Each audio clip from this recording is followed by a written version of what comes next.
Welcome back to Mount Olympus. Today we are doing something I don't do often, bringing the accused into the room. Two of my sons, Apollo and Dionysus, both laid claim to the same oracle at Delphi, and rather than have you hear it secondhand, I've invited them both to defend themselves. Defend themselves. As if you weren't the one who forced the arrangement on them in the first place and then spent centuries calling it your genius. Let's see if the sons remember it the way the father does. Before anyone else arrives, I want it noted that Delphi sits on my earth. I shake the ground that oracle stands on, and no one ever invites me as a special guest to discuss it. Poseidon, you weren't invited because this isn't about tremors. It's about two brothers who nearly came to blows over a mountain. Let them arrive before you file your grievance. Let the man make his introductions properly, though I'll say now I have very strong feelings about Delphi, about mystery cults, and about the two young men walking in any moment. And I have feelings about one of them in particular that I have never said aloud at this table. Bring them in, Zeus. Let's finally hear it from the two of them instead of about them. Gladly. Gentlemen, the table awaits if you'd care to join us and speak for yourselves for once. Thank you, Father. I confess I wasn't certain I'd be believed over the retelling, so I thought I'd simply come say it myself. And I came because someone has to make sure this doesn't turn into 6 gods, politely deciding I was the inconvenient one. Pull up a cup. This'll take a while. Well, look at that. The golden one and the wine-stained one in the same room, not currently fighting. I believe that's a first since the throne room incident. We are capable of sharing a room, Hera. We've been sharing considerably more than that for a very long time now. He says that like it was his idea. Brother, you fought sharing that mountain with every fiber of your very tidy being. Let's not rewrite history before we've even told it. Let's start where every myth should at the beginning, before either of you had a mountain to fight over. Two young gods who could not have been born more differently and could not have grown up more opposite. Apollo, son of Leto, a titaness I chased across the earth while she was pregnant with him, because I was, admittedly, furious with your father. Dionysus, son of Semele, a mortal girl I destroyed a different way entirely. Two women I made suffer, if we're being honest, before either of these two ever spoke a word. I try not to lead with that story, but since you've put it on the table, my mother could find no land willing to receive her, because every shore feared your wrath. She finally gave birth to me on Delos, a floating island nobody claimed, holding a palm tree for support. I was born into exile before I was born at all. See, this is what I mean, brother. We actually start in the same place. Chaos before the cradle. Mine was fire and a sewn-up thigh. Yours was a floating rock and a furious stepmother. We're not opposites at the start. We're opposites in what we did with it. Which is exactly the point I intend to make today, if anyone will let me finish a sentence. Apollo grew into light, order, prophecy, medicine, music, precision in all things. Dionysus grew into wine, wildness, ecstasy, ruin, release, my two most opposite sons. And yet here you both are, sitting 3 feet apart, not on fire. I call that progress already, and we're barely started. Progress took considerably longer than 3 feet, Poseidon. But go on, Father. Tell them about Delphi, or I will, and I promise my version has fewer excuses in it. Fine. Delphi was no empty hillside. It was guarded by Python, an enormous serpent born of Gaia herself, coiled over a sacred chasm, breathing the vapors that made the ground prophetic. Nothing at Delphi was ever free of the dead and the deep. That serpent kept something old and buried underneath it, long before your son ever arrived with his bow. I know what was underneath it, Hades. I have had several centuries to think about what I built on top of. But at the time, I was very young, and I was told a monster needed slaying, so I slew it. Told? By whom, exactly? Because the way I heard it, you marched in on your own accord and made a decision none of us asked you to make. By instinct, Demeter, if you want a more honest word. I saw disorder guarding something sacred, and I could not leave it be. That is simply what I am. I have never pretended otherwise. He drew his bow when he was barely grown, put arrow after arrow of pure light into that poor creature until it died in its own chasm. And then, and I love this part, he felt so guilty about it, he had to invent an entire purification ritual just to forgive himself. It is not guilt, it is respect for what I ended. I purified myself and founded games in Python's honor, because even a necessary killing deserves acknowledgement. Not everyone processes consequences by pouring wine on them. No, some of us process consequences by dying and having to figure it out from the other side. Different methods, brother. It's worth saying gently to both of you that Python was not only a monster.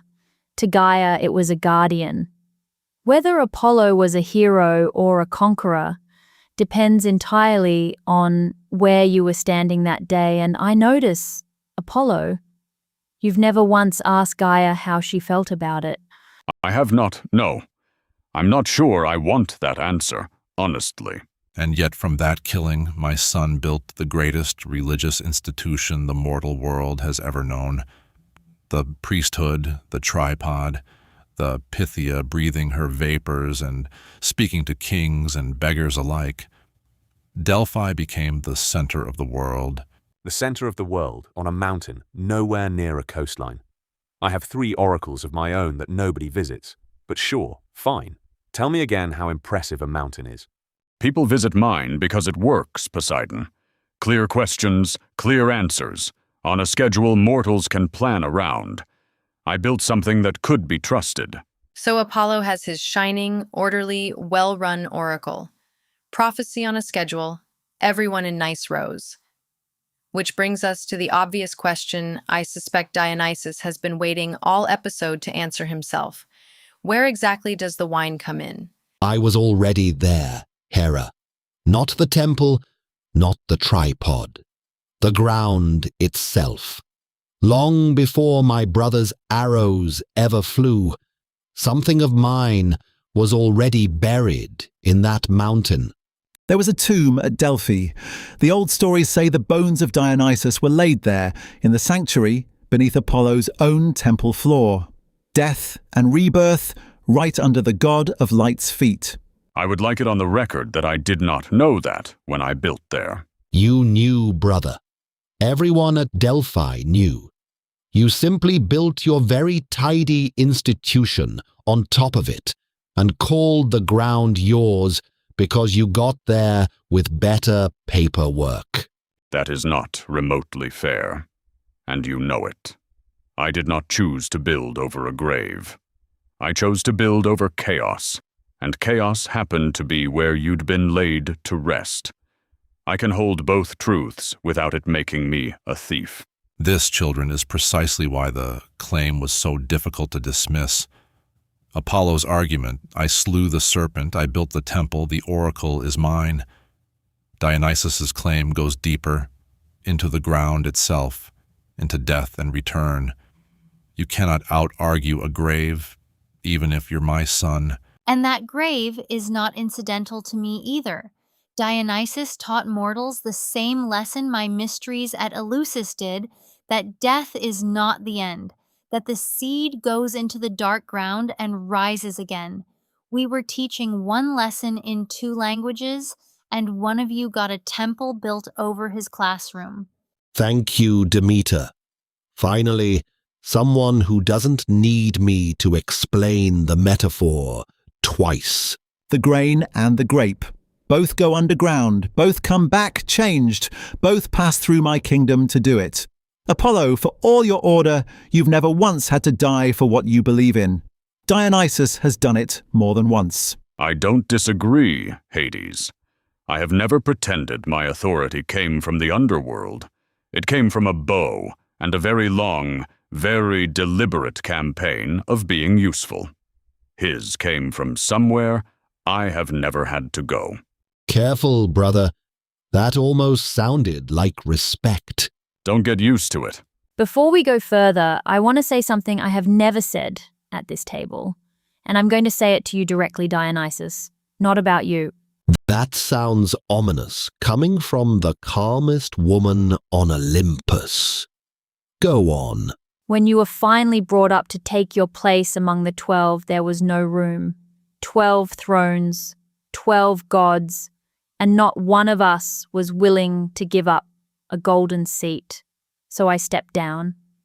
I gave you my throne and took my place at the hearth instead.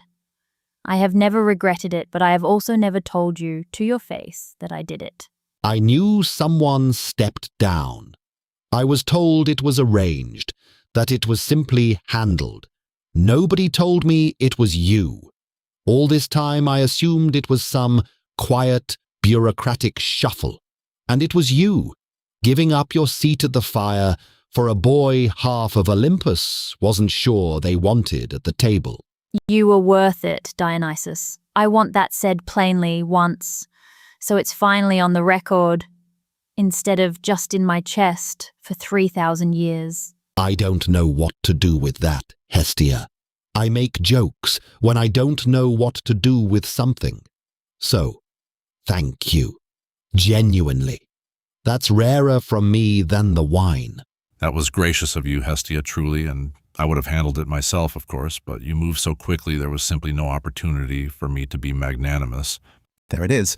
Hestia gives up her throne, admits it, after 3 millennia, and Zeus still finds a way to almost have done it first. I want it noted that nobody asked me to give up my seat either, and I'm choosing to be hurt about that later, privately, after this episode airs. Poseidon, you'd have caused 3 tidal waves before the sentence finished. Now, Dionysus, since we're finally being honest at this table, tell them what you were before that throne. Tell them what your father did to your mother. That one isn't a joke I have ready. Semele. Yes, that was a tragedy. A misunderstanding, really, with catastrophic lighting. A misunderstanding. Let me tell it since I was regrettably involved. Semele was a mortal princess carrying your father's child. I, being who I am, encouraged her to ask a small favor of her divine lover. She asked to see him, his true form, no disguise, which any of us could have told her was a death sentence. Mortals cannot look at us undimmed. I had sworn an oath on the Styx to grant her anything. My hands were tied. I revealed myself, and she was consumed by lightning and flame in an instant. It was not my fault. It's a little bit your fault, Father. I've had a very long time to sit with that sentence, and I still can't make it land any softer. But I saved you. From the ashes and the fire, I snatched you unborn and sewed you into my own thigh to carry you to term, born from your mother, then born again from me. You did. I've never once said that wasn't a kind of love in your own catastrophic way.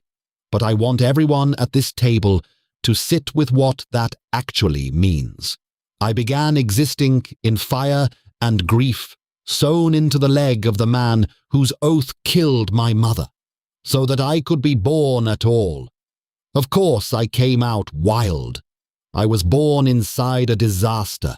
I did not know it was quite like that, Dionysus. I knew the story.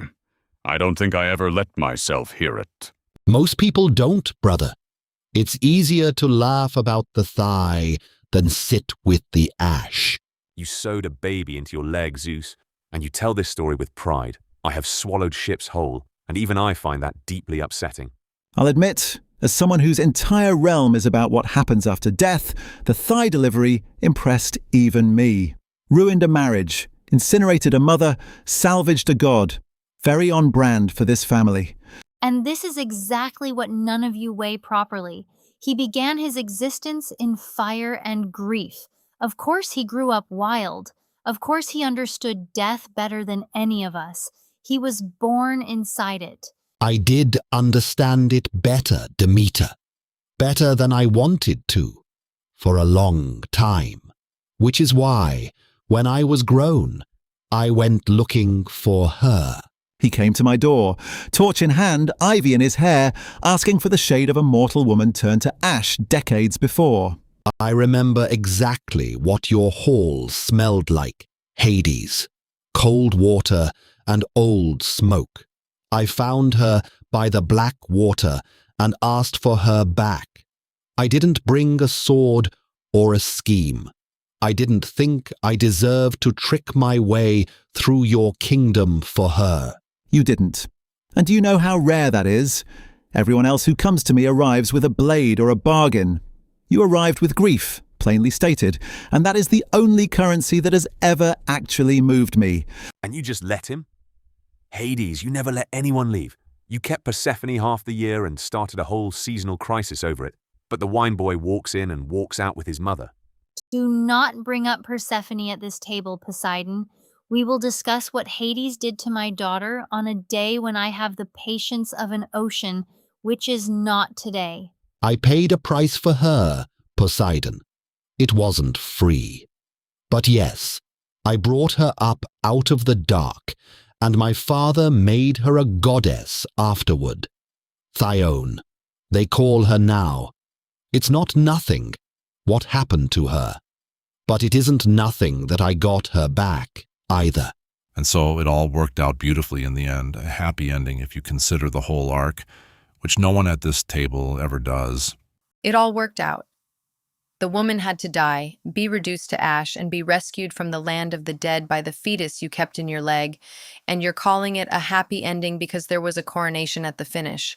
For what it's worth, Dionysus, I don't think anyone at this table doubts anymore why you turned out the way you did.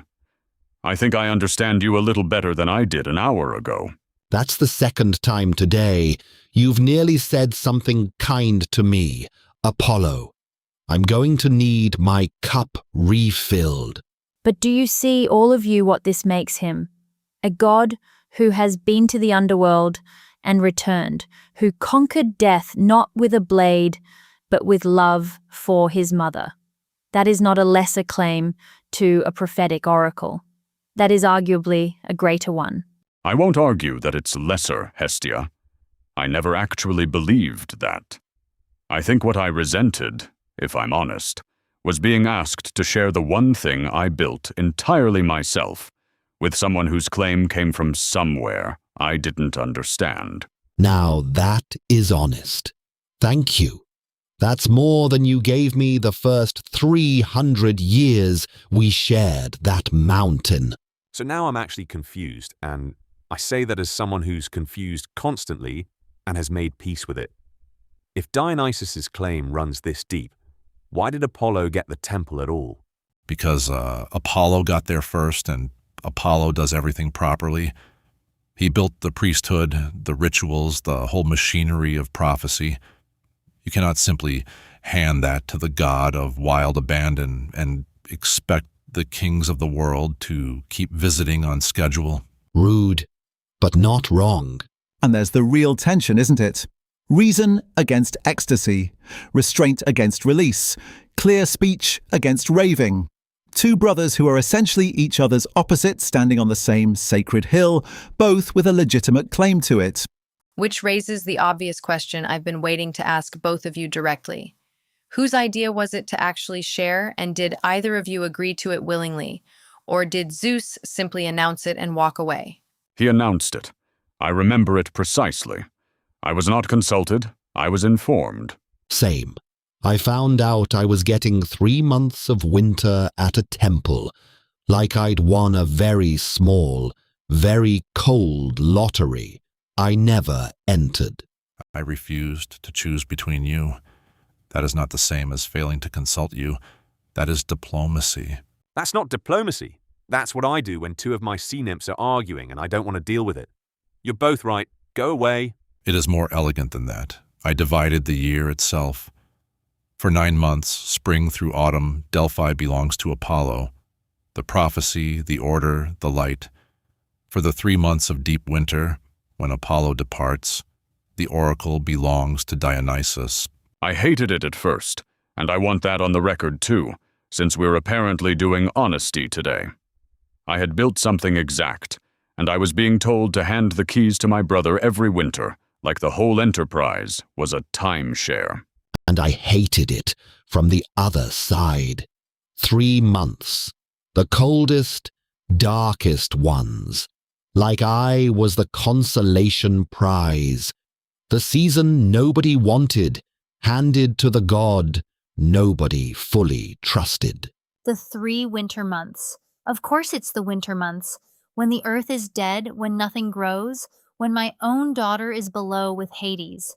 You gave Dionysus the dead season and Apollo the living one, and called it fair, Zeus. It is fair, in a grim way. The god of death and rebirth ruling the oracle during the season of death makes perfect sense. Apollo's clarity for the growing light, Dionysus's mysteries for the dark. The year breathes in and out between the two of them. I didn't see it that way for a long time, Hades. I saw it as being asked to leave my own temple every year, so my brother could have his turn playing at order. And I saw it as being handed the scraps and told to be grateful. It took me longer than I'd like to admit to stop resenting the schedule and start noticing what it actually gave me. What did it give you, Dionysus? Say it. I think it matters more coming from you than from Zeus. A temple full of people who needed something Apollo's clear answers couldn't give them. In summer they came for, should I sail? Should I marry? Should I wage war? In winter they came broken, grieving, needing to fall apart before they could stand up again. I could give them that. I never gave them that. I'm not sure I could. No, brother, you never could. That's not an insult. It's just true. It's why the arrangement actually works, even though neither of us asked for it. You see, do you hear that? I did not separate my sons. I forced them to complete each other. Reason needs ecstasy. Light needs the dark. I built that. You didn't build it, Father. You imposed a schedule and left the two of us to actually build the respect ourselves, over centuries, without your help. Harsh, but accurate. We built this. He built it in his stiff, punctual way, and I built it in mine. And eventually the two buildings met in the middle. Which is more honest than anything Zeus has said all episode.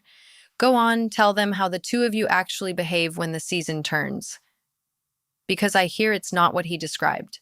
Every autumn, before I leave for the land beyond the north wind, I leave the temple immaculate. Swept, ordered, every offering catalogued. Not because anyone asked me to, because I know he's coming in behind me. And every spring, before he returns, I leave it unburned. No wild vine choking the columns, no wine stains on the altar stones. Not because I owe him anything, because I know what he built matters to him, and I've stopped needing to prove it doesn't matter to me. Two brothers keeping a promise neither of them wanted to make. That's rarer than friendship. In my experience, I've watched entire dynasties fail at exactly that. I want to ask the two of you directly, since you're both right here for once. Are you actually friends now? Or is this just a very long, very cold truce? I wouldn't call it friendship. I still find him chaotic and frequently embarrassing. And I still find him exhausting and a little bit terrified of his own feelings. But I'd go to the underworld for him, if it came to that. I don't know if I'd have said that 100 years ago. I would say the same. I did not expect to say that out loud today. There it is. That's the sentence I've been waiting the whole episode for. You see, Hera, I told you. My two most opposite sons, who by every law of their natures should have destroyed each other, instead built something that outlasted 1,000 years of mortal kings because of my decree. The record will also show it took a table full of us dragging the truth out of both of them, and it took the two of them, not you, actually building it. But yes, I'll allow that it became something real. I'll say my piece now. I came into this episode braced to defend Dionysus as the lesser son, the wild one, the one nobody quite trusted. He is not lesser. Winter is not lesser. Winter is where everything rests before it rises. And I'll say the thing I actually came to say. I gave up my throne for you, Dionysus. And for a long time, I wondered if the wild, ruinous boy was worth the seat of the goddess of the hearth. Watching you keep faith with your brother at Delphi century after century was my answer. You were worth it. I'll carry that one with me longer than the wine wears off, Hestia. Thank you. For what it's worth, and I rarely offer this, I think Delphi was Olympus at its best.